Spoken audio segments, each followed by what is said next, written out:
Oh wow. This is what we're walking towards today. Good morning, good morning, good morning. Yes, it's Petrus Vivius, Uncle Frankie Two Socks, your favorite beach Pardette, with your morning beach walk. Can you guys hear that?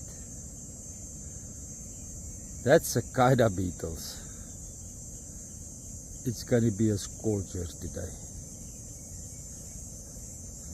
But look at that pretty sunrise.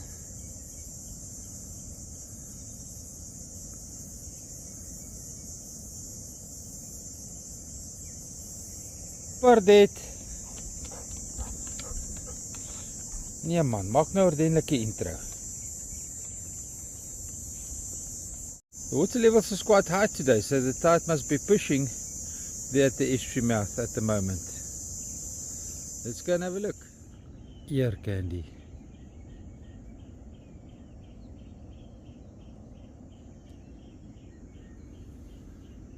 We are on the boardwalk, for those that's wondering where this beautiful sounds originate from. It's very pretty here, especially walking into the sunrise.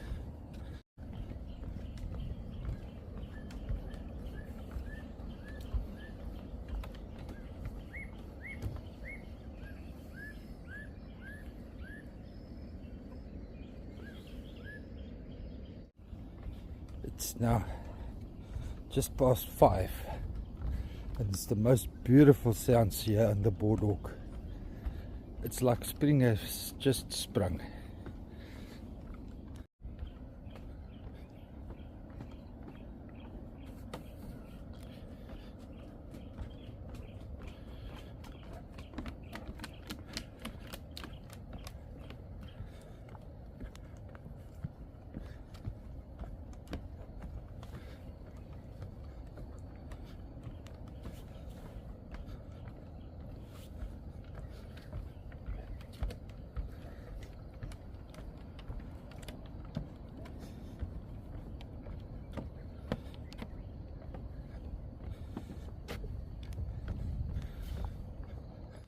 Yep, there's some tide here at the Boardwalk Tidal Channel.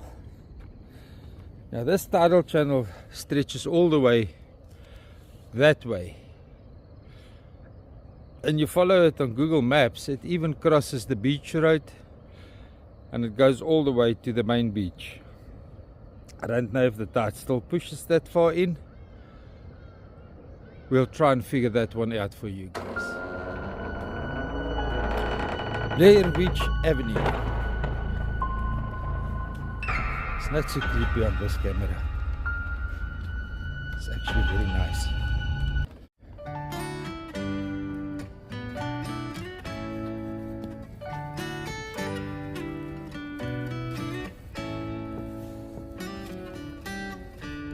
Lost in your eyes, under your spell. Oh, it's like we've always known it. Even though it's new, I can already tell. Oh, that this feeling is taking over. Can we take our time?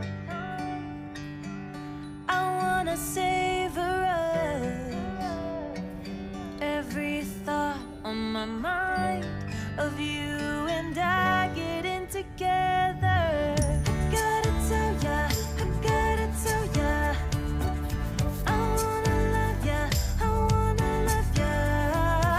So come on over, I wanna touch, kiss you. The way you make me feel is precious. I want this feeling forever.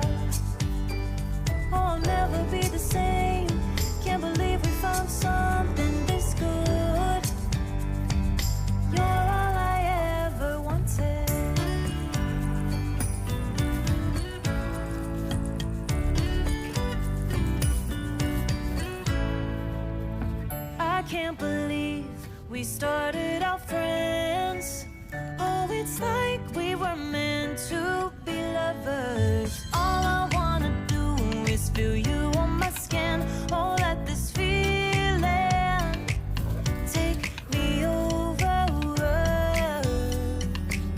The way you take your time makes everything better. You were just on my mind. Now here we are getting together. Gotta tell ya, I gotta tell ya, I wanna love ya, I wanna love ya. So come on over, come on over. I wanna touch, kiss ya. The way you make me feel is precious. I Kom. want this feeling forever. Oh, I'll never be the same. Can't believe we found something this good. Hi, Pardette. You're Where's the launch site gonna be? That's not the launch site.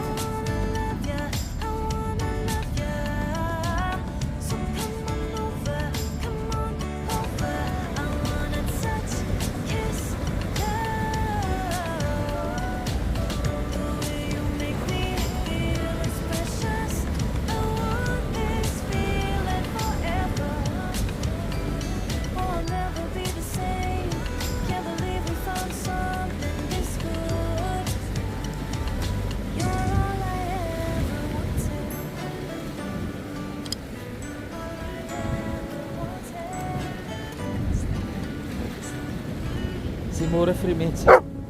Ja.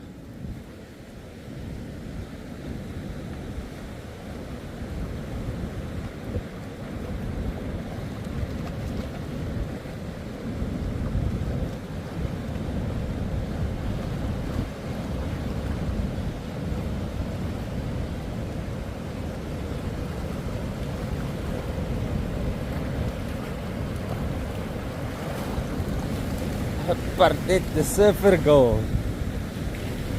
Has a beach bum.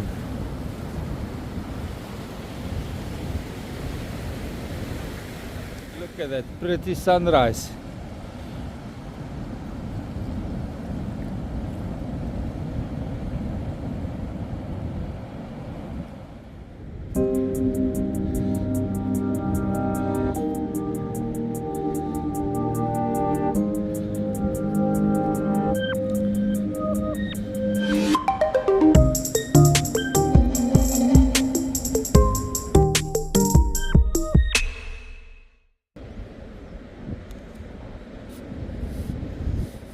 Right, we're at the Estuary Mouth, and there is a lot of marine water pushing in at the moment, but there's no marine water retention on spring low tide.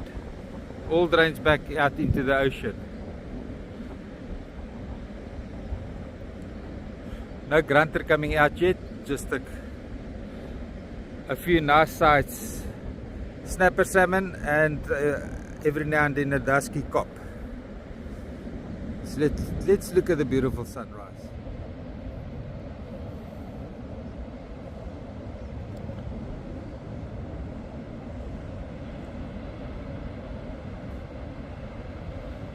The perfect spot to show you how percolation works. That is where groundwater exit. Now, if you damage the Dunford Layer like the dredging did in the past, you'll have percolation even if the estuary mouth is closed. I made videos. I don't think it's that bird. I'm pro using mechanical equipment to get rid of the mud in the estuarine basin. I have to caution the people in Powers not to dig deeper than the mud layer. Now we estimate the mud layer is around about 1.7 meter above mean low tide. So if we just take out 1.5 meter of this mud, we'll have marine water retention here at low tide and a perfect seal. We can't afford to break the seal again. It's too important for us to have the seal intact that the mud has now formed on top of the damaged Dunford Layer. So we remove the following mud. This is roughly where the public slipway is, at Honeymoon Bend. Now Honeymoon Bend is in the distance. I'll point it with an arrow. And then in between Honeymoon Bend and that shadows there is a huge mud bank, almost crossing from side to side. But on the left hand side there's a channel running out, and that's where the estuary water interaction with the ocean comes from. Now if we dig a pool in front of the public launch site, which is roughly over there, and remove the reeds in front of the public launch site and the public jet. This is the public slipway, and we could approach Isimangilisa Wetland Park Authority to open it for us, or help them open it. And the boats can launch in that pool that we dredged into the mud. That pool will react to the tidal channel, and on the outgoing tide it will force the water along this side. I'll have to point with arrows into the mud bank here in front of the ski boat club,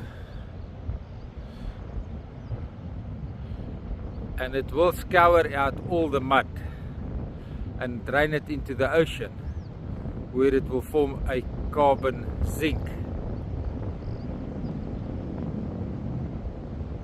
That is the beach channel. People want to call it the Mfolozi River mouth. It's not.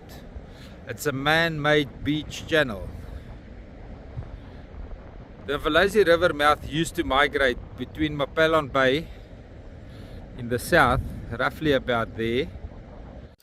As you can see, it flowed out right into an ocean rip current, all the way to Main Beach in the north on an annual basis, until 1952. The Royal Society of South Africa decided that it brings in too much sediment into the system and it has to be separated. That's when they opened up the Mfolozi River so that it can drain out on high energy floods, taking the mud into the ocean to form a carbon zinc right here in Mapelon Bay. Gives me credentials to talk about this. My father was on all the boards and committees and everything that was involving the estuary management since about 1972. And the final decision that the Natal Parks Board and the CSIR, which used to be the Royal Society of South Africa, used to fulfill these functions until the national government declared as a republic and the CSIR taken over. And the public decided to have a sediment pit about right in front of the ski boat club. And that sediment pit was to trap the ocean-borne sediment and the river-borne sediment, and then if it gets filled up too much, they use the dredger to pump it out. It was a good plan, it was functioning, the estuary was healthy, the system was working. But during dry seasons they wanted to close the estuary mouth, which used to be. And when they closed it, the water didn't stay inside of the system. It percolated out on spring low tides. And that was the problem with that plan. They didn't know about it or didn't understand the effect of the percolation. So now the mud has filled up this basin completely, and I believe, I've spoken to a lot of engineers in the field, that we can agitate this mud enough with water jets so that we don't damage the seal again and that we can then have a closed estuary mouth during a dry spell, so that we retain the water that's in there and the little bit of rain that will fall, then we can manage the system as healthy. But that is not, I'm not talking about north of Brodie's crossing. As far as I'm concerned, that plug should stay. Because if we're going to tamper now with Brodie's crossing, we've got a system that's above, roughly above 3 meters above sea level. We're going to have a net outflow of water. Then those farmers and people living in the Estuary, Makuzi and Ndebele Peninsula won't have fresh water again. Everything will drain out into the ocean. So to prevent that, I would suggest for now we leave Brodie's crossing and the Narrows alone. We fix this first. Get some mangroves established in the first 21 kilometers of the lake system. Get the estuarine function back. That's my suggestion. Now, everything I'm talking about here on the channel is available on ResearchGate. Nothing is new. Everything is available. But people became lazy to read and everybody wants to fire from the hip. We're working with the heritage of our children here, the lungs of the planet. We have to do it right, and we have to do it very well thought out. Waar was jy? Frankie, as jy bly het jy hom Frankie gekry. She's always upset if we leave him Frankie behind somewhere.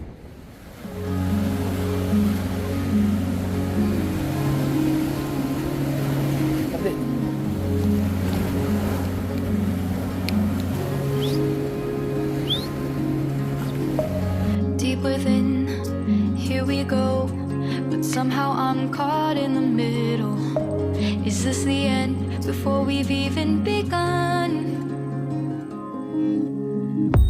Should I work against the flow, a drop in the ocean so endless, reaching for our moments miles above? I just need one, diving in to all this endless space, falling stars, but still I see you, sweet escape, a lovely start, but letting go's the hardest part, swimming in this deep, deep blue.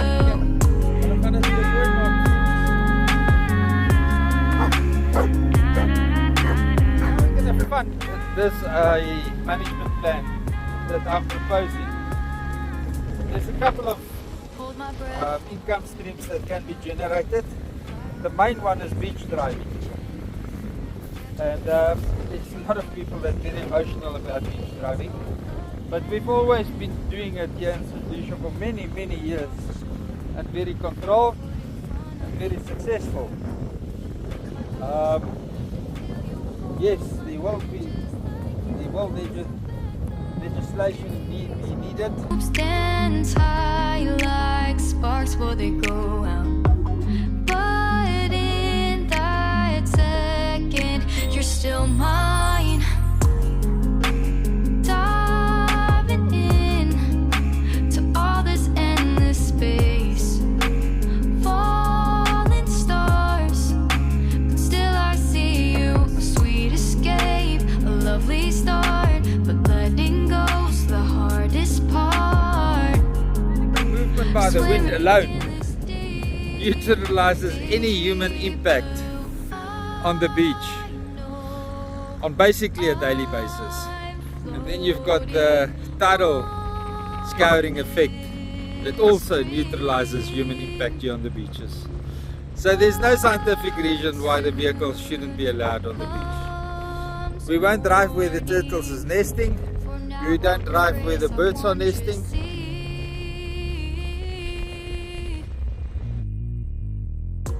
Nothing here is natural. Everything here is man-made. We started interfering in 1928 and we kept on interfering. The biggest damage we did was with the 2017 management plan. We have to fix the estuary. It's the lungs of the planet. We cannot ignore it. Yes, the fishing population will increase. Yes, fishing will become excellent again. Why are you so hell-bent to ruin the planet just to stop people from fishing? I don't understand that.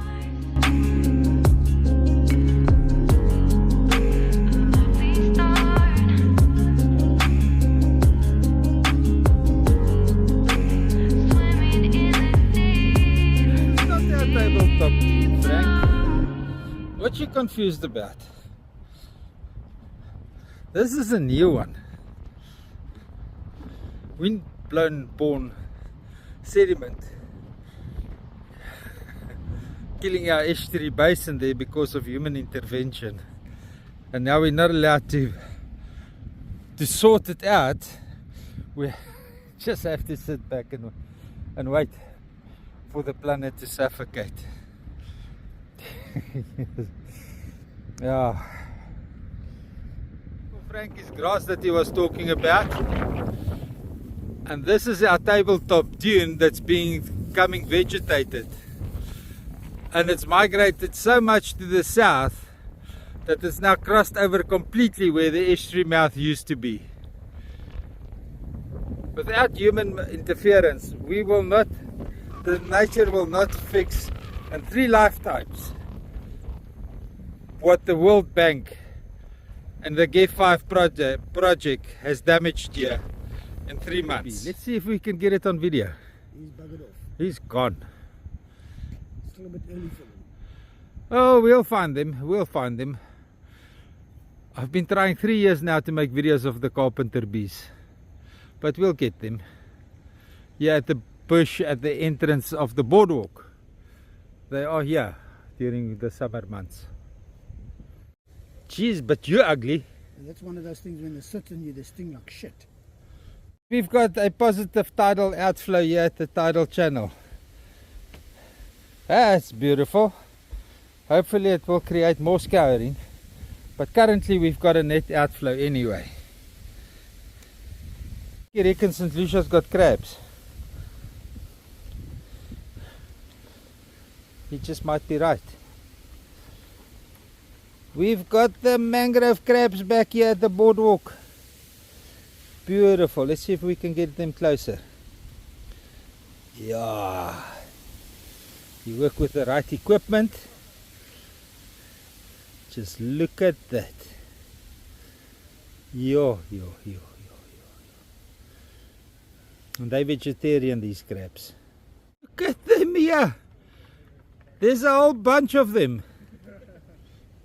And there's a Varuna swimming crab. No, it's not. It looked like it from this side, but it's not. It's just a normal mangrove crab or marsh crab or whatever you want to call it. Since we don't have mangroves anymore, we can't call them mangrove crabs.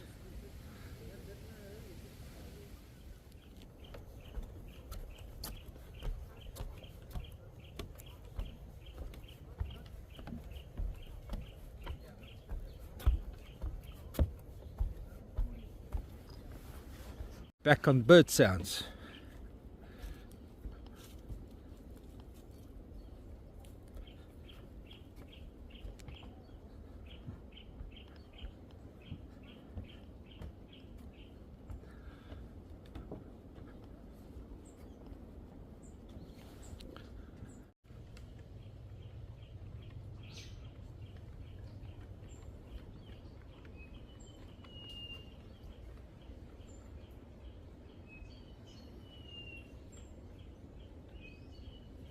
This beautiful boardwalk, valuable boardwalk, was very, very severely damaged when I put out the SOS. And I gave the Des Moines effect warning. And the people were just abrasive and robust and said, we can't open the estuary mouth. Idiots has now destroyed the boardwalk and many other infrastructure and species, just because they've got social media accounts and they can speak to news media outlets. Idiots have destroyed the boardwalk. It's going to cost about 3.5 million rand to replace the 650 meter tourist attraction. Are you proud of yourself? Pretty flowers. There will be insects soon, I hope. The public slipway, and we could approach Isimangaliso Wetland Park Authority to open it for us, or help them open it for the public. But the problem is we need to go somewhere with the reeds, and Isimangaliso Wetland Park Authority has got the rights under the infrastructure maintenance management to clean the mud here.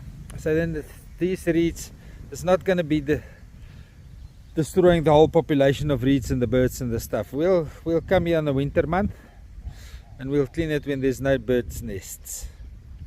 What are we going to do with the mud is the biggest problem, because the mud stays the responsibility of the Isimangaliso Wetland Park Authority until it's been consumed by somebody.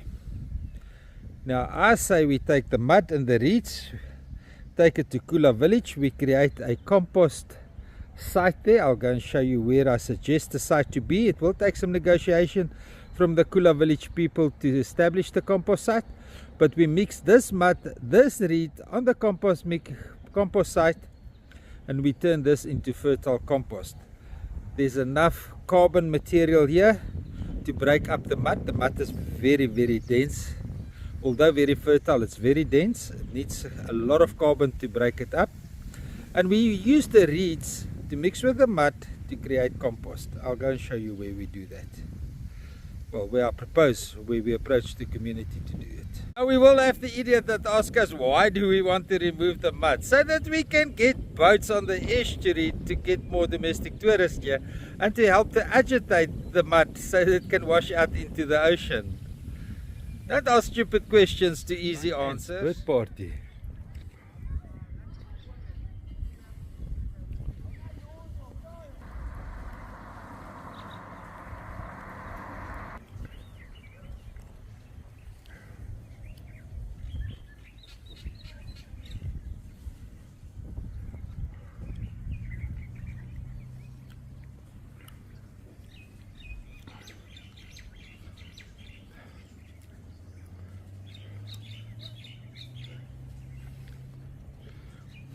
Just can't get a bird that's catching a flying ant.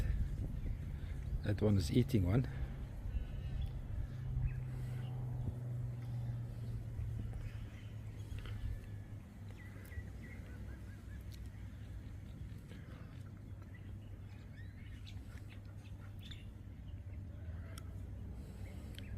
Oh, nou gooi ek. Daai te hom. Jesus vandag.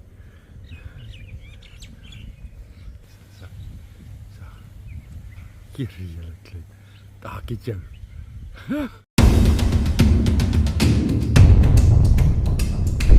Just so many of them. Where do I focus the camera?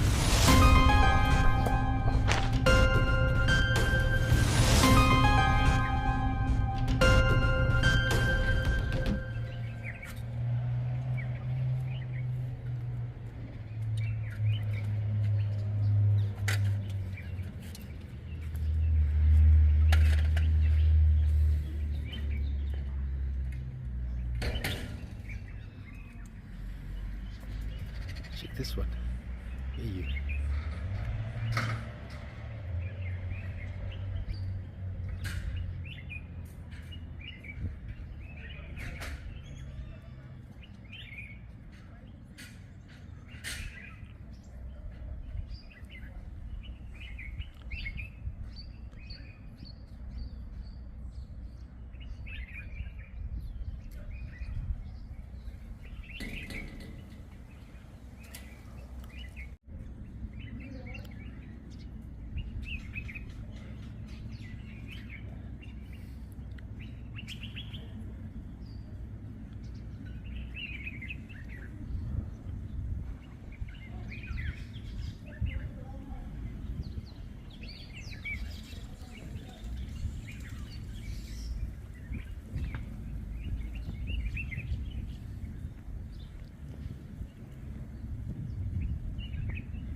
Good.